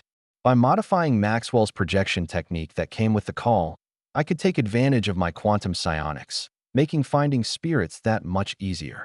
The immediate finds nearly made me drool. It was obvious that the technological level had taken another leap forward, perhaps a full generation, or perhaps not if I factored in humanity's exponential technological growth curve. The weapons were a little less obvious in their advancement. In the end, weapons technology still seemed to come down to throw rock faster, so there were the hallmark designs. A barrel, a stock, and a trigger with everything in between. They were guns, but after bringing one out and getting a read on the knowledge that came with the spirit, I quickly figured out the differences. My 8th star had started to use a different kind of propellant, moving away from gunpowder cartridges and more toward caseless ammunition that used a far more convenient, albeit slightly more dangerous, liquid propellant. That propellant was denser, and with the accommodating designs that caseless ammunition allowed, any soldier would be able to carry far more firepower with the same amount of weight. But it seemed humanity still had managed to crack the ever-troubling battery energy density and mobile power generation issues, because in front of me was no longer a propellant-based firearm, but a bona fide electromagnetic coil gun. Well, it was actually a hybrid, utilizing both coil gun and propellant technology. Using a special liquid propellant a bit more advanced than those from my 8th star, the explosion provided a projectile and inetal burst of pressure. Then the projectile was further accelerated by the rest of the weapon, coils pushing supersonic into hypervelocity. Because of this hybrid system, it was able to achieve incredible muzzle velocities while still keeping short enough to warrant it an assault rifle designation. The engineering was incredible, but its name, the XCR 1004, gave it away as an experimental design. The weapon wasn't mass-produced nor used widely by a military, that much was clear. In fact, its skeletal design made it look like it was straight out of the lab, lacking many of the rugged structures that might seek to protect it from wear and the elements. I could gaze upon its impossibly complex components directly, suddenly worried about getting the water of my bath on it. Well, it was technically still a spirit, so it would be fine. Besides that, there was something similar for the snipers that I saw. Some of them were hybrids, others were straight railguns, and were as big as they'd need to be. Those railguns were basically anti-tank rifles, longer than I was tall, and explicitly designed to be used while inside an exosuit. It seemed that future Earth cared not for stealthy sniper rifles because at some point, there was no such thing. If it wasn't the explosion that gave away the presence of a sniper, it was the sound of the projectile. Hypersonic projectiles would be as loud or louder than a jet, so there was no point in making them potentially quiet using EM technology. As for stealth in general, well, advanced technology meant that if someone was going to be covert about an operation, they'd be using a plethora of other tools and weapons at their disposal before ever resorting to a hypersonic railgun. Some of that technology was put on display on the new exosuit I'd be getting access to. Codenamed the Monarch system, the exosuit was also experimental in design. While similar in looks, what was held underneath seemed to be a completely different story. I held myself back before summoning it, feeling the memories within and deciding to hurry and finish my bath. After making sure I was clean as could be, I stepped out and put a hold to Amara's quick questions, reaching through my 9th star and finally summoning the Monarch. All right, Jude. Test 128, commencing. Recorders active. All lights green. Detaching tethers. I felt the metal suit around me shift slightly as other scientists around me slid out the cords and tubes connected to it. At the same time, I saw the custom OS boot, running through 1,000 diagnostics in the first few seconds before sending up a Singularity Industries logo. The HUD bloomed to life, carefully tuned animations ensuring I wasn't disoriented by the retinal projector, firing up locomotion systems. I could feel the suit around me hum to life, a distinct sixth sense instead of any audible or tactile reaction. I couldn't move, though, the system going through more diagnostics instead of risking the possibility that the slightest voltage fluctuation would make one of my joints bend a way I preferred it wouldn't. As experienced before in other prototypical systems, the lithium-based organometallocene muscular augmentation systems were a touchy system to use. Sensitive to precise applications of piezoelectric voltage, they could react even to field fluctuations and deform fairly strongly. That made them perfect for the most precise robotics in the industry when demanding micron-level tolerances for omni-movement. That also made them the perfect candidate for exosuits, but until now, they never had the requisite levels of potential deformation to make them viable. Now that they did, they were finding out just how incredible the generational jump they were making over conventional locomotive systems was. It was so incredible that the onboard systems had to drive most responses. Without that safeguarding layer of programming, most users would likely kill themselves out of pure lack of control. Unlocking locomotion in 5. I prepared myself, the suit already tied into my neuromuscular signals. By using a biometallic sensory layer to read the electrical impulses going through the musculoskeletal system while a person moved, the suit would automatically react in a mirrored fashion. It was effectively instantaneous reactions on the part of the suit itself, no discernible lag between someone's intention to move and the suit's augmentation. That was precisely what made it dangerous, though. Thankfully, I had trained incrementally for this specific purpose. The suit had long come out of the proof of concept phase, but it wouldn't become anything more than experimental unless this succeeded. The danger to the user could be reduced later by onboard intelligence systems. For now, if we wanted its full potential, it needed to be unlocked like it was now. The 5 seconds went up, and I felt the suit come under my control. I held myself perfectly still, not daring to make any sudden or jerking movements. Then, I faintly moved my arm, just barely giving my muscles a nudge to bring the limb upward, and feeling it move as if it were floating into position. It felt less than weightless, even with the weighted armor across its body. I smiled, and under the direction of the others, started moving the rest of my body. We took it one limb at a time, using an entire hour before finally allowing myself to engage in compound and complex movements. I continued sprinting at around half strength, feeling every step carry me so far that I felt like gravity nearly didn't exist. The sheer strength behind each step threatened to crack the asphalt underneath me, and when I hadn't been careful earlier, the dirt I was running on had simply sheared away under my boot, resulting in me tumbling. But that was only half a mile and 60 seconds ago.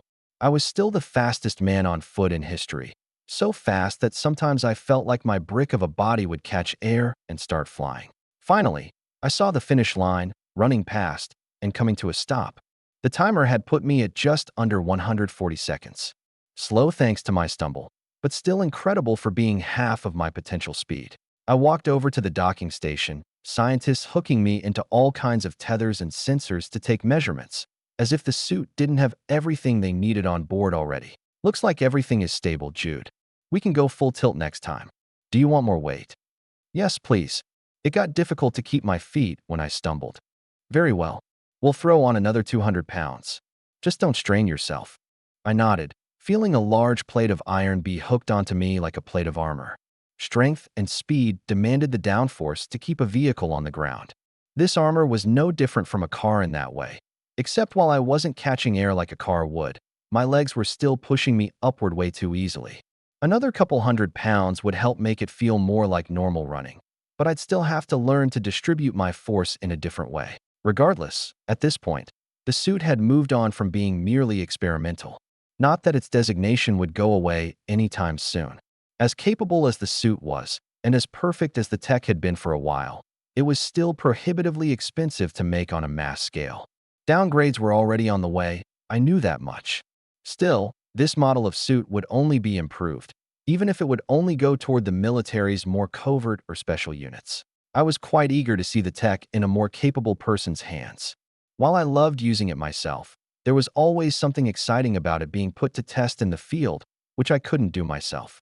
War would bring out every point of failure and prove its worth in a more real way than tests and stat sheets ever could. With adjustments made, I quickly lined up for another run, eager to bring myself down to the 60 seconds per mile mark. Allow me to introduce myself. I'm Detective Falks, and this is Agent Alex. I nodded to the man and woman before me, the detective taking a seat on the other side of the table from me. I knew there was no avoiding this interview, but it still irked me. I wasn't the one being investigated as a perpetrator for the crime, but my words could still affect the fate of Singularity Industries, especially their patents and suit technology. I didn't want my darling monarch to be hampered by something as stupid as this, so I had prepared for this day thoroughly. Thankfully, after a few introductory questions, they got straight to it, the detective flipping through a packet of evidence and notes. Jude, you were one of the few people capable of utilizing the monarch suit in a fully unlocked state. Were you aware of the dangers of the suit before running its most experimental tests? Of course, every researcher was fully aware of its potential, but knowing its potential didn't mean everyone could know just how difficult it was to handle it, correct? Sure, as with every tool. Most tools have safeties built into them, especially those that can be as dangerous as a bleeding-edge exosuit.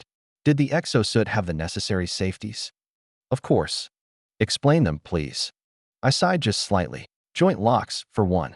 They're the most practical safeties to ensure nobody's joints are bent the wrong way. Those were fully in place and rigorously tested before anybody ever came close to stepping inside a suit. There were also reaction and movement speed limiters, hard-coded into the suit. But not mechanical? I frowned, the detective pressing. Those latter two limiters. They were coded, not mechanical, correct?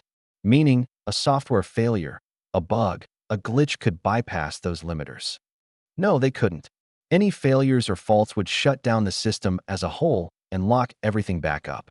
Not to mention, more often than not, the suits weren't even given enough power to exert the kinds of forces necessary to injure a man, even in the event of a catastrophic failure. Not unless they were unlocked. Then, there'd be more than enough power. I frowned again, refusing to retort against such a stupid statement. Seeing that, the detective switched gears. Jude, tell me about what makes this Monarch system so special. Nothing secret, of course. Just the part that makes your suit so much better than other actuated or servomotor suits. I pondered for a second, deciding to take the open-ended question. Another sigh, and I spoke. Putting it in layman's terms, the Monarch suit uses piezoelectric systems. Apply electricity to a material, and it'll deform. We chose a material that contracts when it comes under an electric charge. It makes the material act just like biological muscles, except the power we can apply makes them far more powerful than anything biological. By weaving this special material in a way similar to blood vessels, we can create an all-encompassing bodysuit that works just like a conventional exosuit, except better in almost every way. It's more flexible, faster, and more precise, lacking only in sheer possible strength compared to servomotors. Most importantly, though, it's intuitive. The suit is programmed to directly mimic the user's own movements. It doesn't do anything that the user doesn't do themselves. So it massively amplifies everything the body does? Putting it simply, yes. For better or worse? My mouth shut once more, and the man pressed again. It's no secret that we can hurt ourselves with our own strength, and that's just as normal people. But if you multiplied the strength and speed behind that exertion, you'd be injuring yourself in a far worse way than without the suit. You can also beat yourself over the skull with a pipe wrench. Doesn't mean the wrench is at fault. Jude, we are here today because one of your colleagues was tragically killed while using the Monarch suit. His body so twisted at the waist that he shattered his own spine and died an agonizing death after hours of constant life-saving treatment. Do you think it's safe to say that such a thing wouldn't have happened if Singularity Industries had taken further precautions with their experimental technology? No, it's not safe to say that. My declaration was met with a frown, but I continued anyway. Safety was always the top concern because of this exact situation, especially since we knew its potential. We implemented every possible safeguard we could have on the hardware and software level. But you're forgetting the other half of the equation. There was a rigorous set of protocols to be followed by the user while undergoing tests, which is exactly what that colleague had been undergoing. That he failed to follow those protocols due to his own negligence isn't the fault of the suit. I know this for a fact because here I sit, perfectly unharmed after using the suit through all phases of development and testing, even while completely unlocked. Yet you're also the only one. We've already gone over the list of injuries others have received while testing the suit, both minor and major. That means it's safe to say you're an outlier. Regardless of that, though, such a thing shouldn't be allowed to be possible in the first place. You call it a tool, so by that logic, that tool needs to be built in such a way that it can't bring harm to the user. I disagree. The Monarch suit was meant to be a tool used by soldiers in war. In other words, it's a weapon as much as it's a tool of utility. And like any weapon, they're dangerous, and they require training and safety standards to use. Like a naive child can cut themselves if they get their hands on a knife. A negligent adult can get hurt while inside the world's most bleeding-edge experimental exosuit. He knew the risks of stepping into that suit just as I did. It's not the suit's fault that he failed to follow protocol. It's a tragedy that he died for that mistake, and his family has my condolences. Yet I stand by my technology. The Monarch system is the most advanced biomimetic augmentation system ever created, and I've already proven that in the hands of the right people, it's too important of a technology to ever even attempt to stifle. I stared at the detective with pointed aggression, as if I couldn't emphasize the suit's importance enough, and he went silent, simply scribbling in his notes. They'd be getting nothing from me that might ever hurt my Monarch program. Holy shit. I came back to the real world, staring at Amara and feeling the passage of time. It had only been a minute, the memories coming to me as quickly as I could process them. And since I was back to normal consciousness, I decided to test things out. I stepped up, the suit appearing around my body. Not just the experimental version that I had seen in some of my memories, but one outfitted for the very people it was meant to be used by. There were three main parts based on some of the finer details of the memory. The most important part was the piezoelectric bodysuit, which provided all of the physical augmentation. However, above that skin-tight layer was a reactive gel layer, one made for absorbing impact and regulating temperature. Outside of that was the exoskeleton, conforming to the body with thousands of actuators and built to hold the rest of the external armor. The armor was light, yet made of some of the best ceramic, metallic, and crystalline alloys and composites available to this future Earth. Powering it all was a two-tiered energy source. The first was built into the bodysuit, an independent and low-power passive nuclear battery that would allow a soldier to use it even without the rest of the exosuit, albeit at a lesser level of strength and ability. The second was a direct energy conversion nuclear generator, one that provided far more power, enabling the full capabilities of the entire suit, while also being a power source for energy EM weapons, like the railgun and coil propellant hybrid weapons. On top of that, it was outfitted with everything the previous exosuit from my 8-star was, including CBRN protections, medical reaction systems, advanced threat and combat analysis systems, a full AI suite, and as a consequence of that, completely autonomous and assisted functions. Basically, the suit could operate itself like a drone, with or without me inside of it. Built into its back was a jetpack and advanced mobility system. It would allow short sprints of chemically fueled flight, as well as regenerative bursts of propulsion, allowing one to jump to the top of buildings or engage in extreme lateral motion. By the raw numbers, The suit wasn't actually massively more powerful or strong compared to its predecessors. Stronger, sure, but not by an order of magnitude. Instead, what made the suit so great was how effective the meld between man and machine was. A system taking inputs directly from the user's nervous system, there was no discernible disconnect between the actions of one and the reactions of the other. As well, its highlight was the lack of a need for mechanical servos or actuators. Being a flexible biometallic material allowed the bodysuit to be just that, a body-conforming second skin. There was nothing so versatile previously developed. With the varied layers of both soft and hard armor, it was outright impervious to any attacks that didn't reach a certain threshold. Of course, it was also specialized. It was a universal suit, but that didn't mean it was better at everything. When I looked into my ninth star more, I saw other suits, ones built for other purposes and far better than this one, depending on the application. This Monarch suit wasn't built to be a tank. If I needed to be such, then there was another within reach that would fulfill that role much better. Still, it was easily going to be my go-to. Previously, my suits had specialties for things like piloting, hazmat, assault, and stealth. All of those roles would now be covered under a single suit. It was meant to turn a normal man into a super soldier, even more of one than the other suits. And combined with my global psychic enhancements, I would be unstoppable. I spun around like a girl in a new dress, getting a view of the armor. All of the exterior plating was completely sealed with actuated interlocking plates, and all those plates were covered in a special active optical skin. That meant it could become any configuration of colors I wanted it to. For now, that was set to gunmetal gray. As for the helmet, there was no true visor on it, made of the same metal and ceramics as the rest of the suit.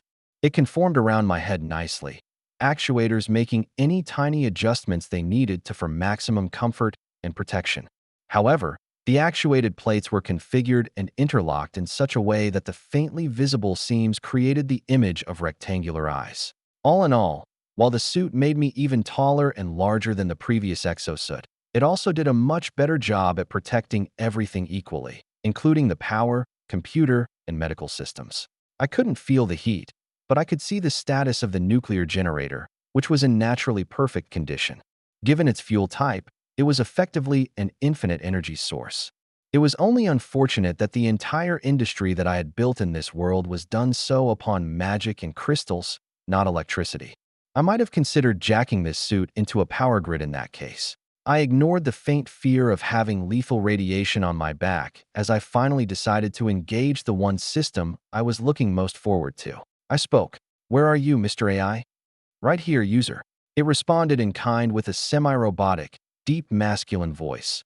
A curious visual brought up in the corner of my vision. I couldn't help but feel the personality it was coded with could be summed up as serious and aggressive. "What's your name?" "I am designated Sharon." "Cool. I'm John Cooper. I will refer to you as Cooper. Are you prepared to begin the onboarding protocols?"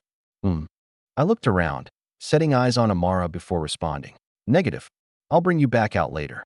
Might have another thing to do with you when that happens." "I will stand by." I sent the Monarch back with that, still looking at Amara, a smile blooming on my face. "Hey babe, want to redo that fight we had earlier?" Chapter 326. Aches of Paranoia. Amara stared at me for a few seconds longer after the Monarch disappeared. New suit. And improved. So how do you feel? You're not casting the spell." I smiled, giving her a thumbs up. "All good so far.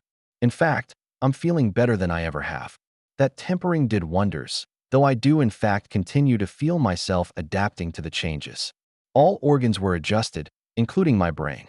Neural pathing and focus is definitely better, but the change to my hormones has brought adjustments in thought process and attitude, enough to set off some soft alarms in my mind palace. I'm feeling so good that it thinks I'm hearing voices again. I'm not sure how bad of an issue that's supposed to be. I'm fixing it now. I spoke as some of my quantum psionics were adjusted. The adaptability that Maxwell's living arrays accommodated was working its wonders about now, making it so that any sense of discomfort I felt was rapidly rectified. Feeling better, I looked at Amara, the two of us silently staring at each other. I noticed her face heat up given enough seconds. Then I threw a glance at Maxwell. "All right, old man, time for some history. Must we speak about this in such a direct fashion?" "Yes." "Fine. Let's go find a place to lounge. Giddy feelings flowing through my improved bones, the three of us moved to a comfortable room, Erhin bringing us snacks. Amara was just as eager to hear things as I was. The man was a mystery, and the details were bound to be juicy. After another minute of him adjusting his thoughts, Maxwell finally spoke. Now that you're familiar with them, I'll tell you outright that the source of my heresy is precisely those evocations utilizing living arrays. The ability to interact with the outer waters is a forbidden ability within the Church, even among those of the Order. It opens doors that nobody ever should. But since I pioneered it, nobody truly knew how dangerous it was until the time of the Kingslayer War. I didn't nod or acknowledge, simply listening. I already knew enough about the Kingslayer War. It was the last war that had ended in the death of a scourge king, specifically the King of Temptation. However, there was an annoying lack of details pertaining to the ultimate battle itself. Two major consequences came as a result of that battle and the subsequent victory. First was a large period of peace. Second was Maxwell becoming a heretic. Extremely few people knew why the second happened. The old man continued. My son Valdemar had exercised his genius throughout our campaign. After rebuffing the scourge and locking them in the northern region outside the land bridge, we gave the King of Temptation just enough room while cornering it to prevent them from outright fleeing. From there, we mobilized everything we had. Every sovereign in the Church was activated and spread across the war zone to engage nearly every scourge sovereign that had poured forth from the land bridge in an attempt to hold the last of their territory. That was the opportunity we took to step in ourselves. The big issue was ensuring the King of Temptation could actually be killed. Surrounded by a 200,000-strong army of royals with 5 sovereigns with it, we launched our operation alongside the best of the Order like Anderson, Halolite, Medraut, Franks, and Hawkson. I was also there, at the time Authority 10 and having developed the majority of my signature call at the time. At first the battle went well. I had killed multiple enemy marshals and assisted in the deaths of the sovereigns. Our troops fought desperately against the wider army, utilizing every weapon at their disposal to maintain the balance. It was a bloody battle, but with our momentum, we were to secure victory. We killed 4 of their sovereigns, Anderson unable to secure the death of the king. We also lost some of our sovereigns. By that point, we were about equal in strength. 1 king and sovereign against our 4 sovereigns. I had also joined the battle even if my ability to harm a sovereign was limited. We fought for hours. We were worn down. Then, the betrayer Hawkson turned on us. Delivering decisive and unexpected blows, Hawkson managed to kill Medraut and Franks before being put down by Halolite, but not without her paying for it with grievous injuries. Without intervention, I was sure she would die, and without her assistance, Anderson's battle with the king became desperate. He was losing, and I could feel the flow of battle moving against us all too clearly. We had lost our momentum, and if we had fallen there, our army would have been wiped out and the king would have gained the opportunity to launch a counteroffensive that may have lost us the entire war, going so far as to put humanity in dire straits. So, I made the only choice I could and stepped in. Maxwell sighed and seemed to age, his hand motioning toward me. I took out and lit a cigar for him, which he took a puff of before continuing. I had been Authority 10. I had been working for years to breach the Great Barrier, refusing to advance until I had. I spent my time refining and attempting to correct my foundation to give me the necessary power to achieve my goal. I was convinced I could have. I was the most powerful summoner to ever walk the world. Nobody had gotten as close to breaking the barrier as I. Nobody could summon creatures as powerful as mine were. I didn't just pull creatures from my dimensions. I reached beyond them and into the outer waters. I was summoning entities that knew no form into the world, calling upon the tiniest fractions of their strength to fight my battles and winning. I was able to fight above my level, but in that moment, during the desperation of our battle, I knew I'd die. The King of Temptation was immune to the lesser powers of the waters. My summons could only harm it in the physical world, not how I knew it would have to be harmed in order to kill it. So I made the one decision I knew would damn me, the last decision I ever thought I'd make. I advanced. Without breaking the barrier, I initiated my advancement into Authority 11. At the same time, I opened my soul and used my evocations to reach toward the outer waters. Except I wasn't looking for some random entity or spirit. My projection couldn't find any that were capable of engaging a king properly. So I used the one connection that I knew could bring a suitable fighter to me, and I called upon my guardian angel. My eyes widened, Maxwell pushing forward. My angel accepted my call, but his power was too great for me to accommodate. So I initiated a marriage with a single request. In exchange for all the power that I was acquiring through my advancement, I needed the angel to fight the king. That seemed to be enough, and he descended upon the world, taking nearly half of my soul in exchange, as well as all the power I had to give. I couldn't tell you much of what happened after that. I was disoriented for the first half of the fight, and the second half was filled with the pain of my soul being torn apart as the king started to kill my angel. Nevertheless, my angel had done his work. When I finally gathered myself, my angel was dead, and Anderson had delivered the killing blow, finishing off the king of temptation. Our enemy was defeated, and the Templars had finished their bloody battle below. But that left the aftermath, which is likely along the lines of what you'd guess. Maxwell went silent, giving me a few seconds to think in silence, more dots connecting in my mind than he could probably think. Maxwell's guardian angel had died in its battle against the king.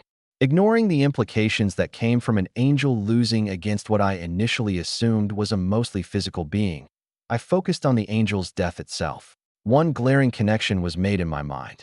The Nephilim. That's how they were made. Both Maxwell and Amara glanced at me, both confused. My eyes focused on Maxwell's. From Earth, where I come from, we have our own biblical stories. The Nephilim that appeared on this world are directly named after the Nephilim that I knew from those stories. In them, the Nephilim were the children born from fallen angels reproducing with humans, beings of vast strength and stature that were revered on the earth as giants, kings, and warriors. Only another person from Earth would know that specific name, and assuming they were named such because an Earthling was responsible for the creation of this world's Nephilim, then I'm willing to bet that their creation was sourced from your dead guardian angel. Did you recover the body of the angel? What happened when he died? I asked, Maxwell looking slightly more horrified than before. The body was recovered, but admittedly, we couldn't recover everything. There was likely something as little as blood or tissue samples left behind, and if the Scourge got their hands on them, which they did. So, the Nephilim were spawned from a genetic or magical fusion of angel and human. Whatever they managed to do, it's resulted in the new type of corruption that's been plaguing the world ever since. Oh my God! Maxwell clutched his head in his hands, making me sigh. Don't beat yourself up too bad.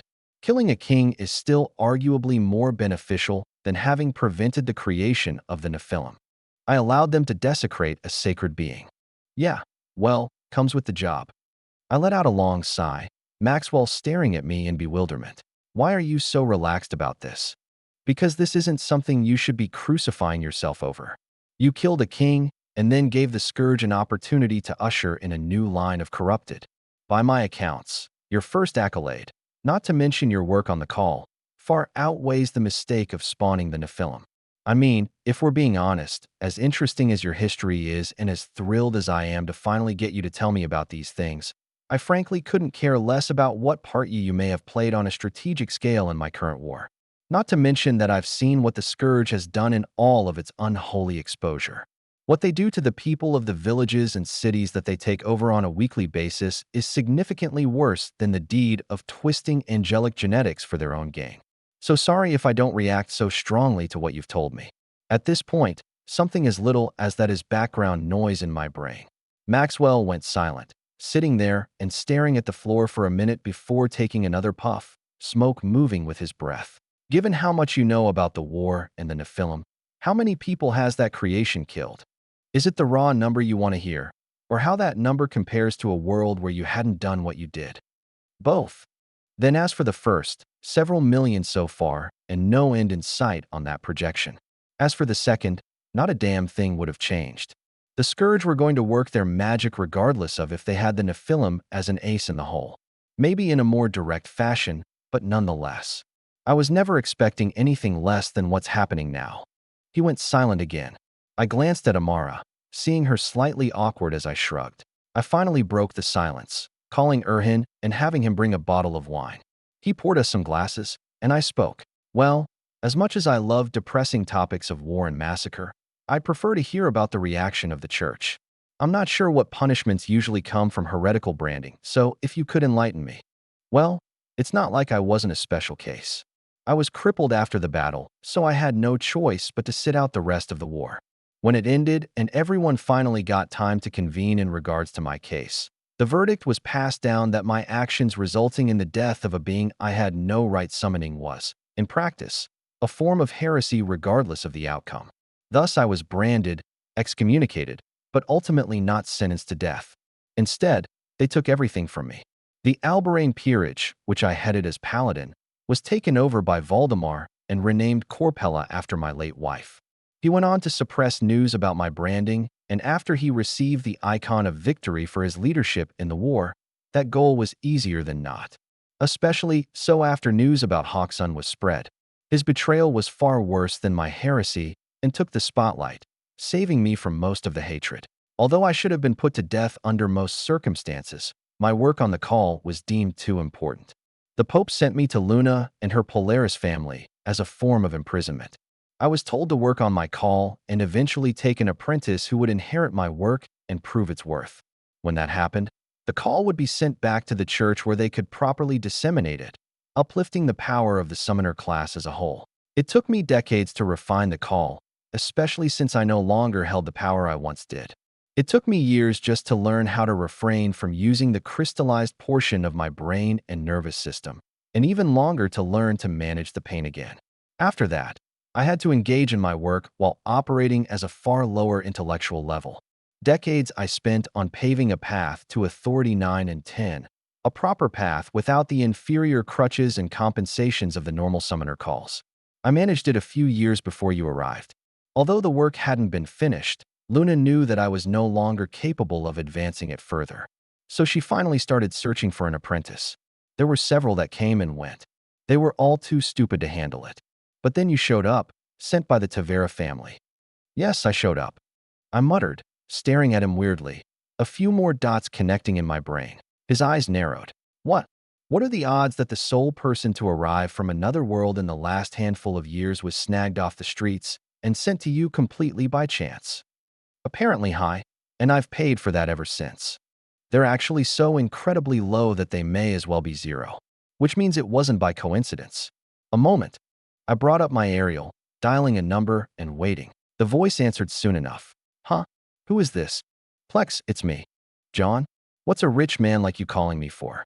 I doubt you need a job or anything. I rolled my eyes. I had a question only you and the Keymaster could answer. You knew I was a Versal, right? That's why you pulled me off the street, so I could be evaluated and sent to Maxwell. Figure that out all by yourself? I gotta say, for being what the papers call the most powerful summoner in the world, it sure took you long enough. By the way, isn't that a bit narcissistic? I know you own those companies. Who jerks themselves off like that? Yeah, it was good talking to you too. We can catch up later when I get back to talk to the Keymaster. Yeah, no thanks. Getting your attention is a great way to get myself hunted by a sovereign. I've got a business to run, you know. The end of the world means the drug business is booming, right? Does the order take a cut out of your profits? Of course they do, the cheap bastards. They work me like a slave to fund Luna's dirty operations like they aren't rich. Uh-huh. Well, have fun with that. I smirked a bit, finishing up the call and sighing. Of course, it all just worked out a little too well. I guess I shouldn't complain though. Since it landed me where I am today, I'd do it all over again.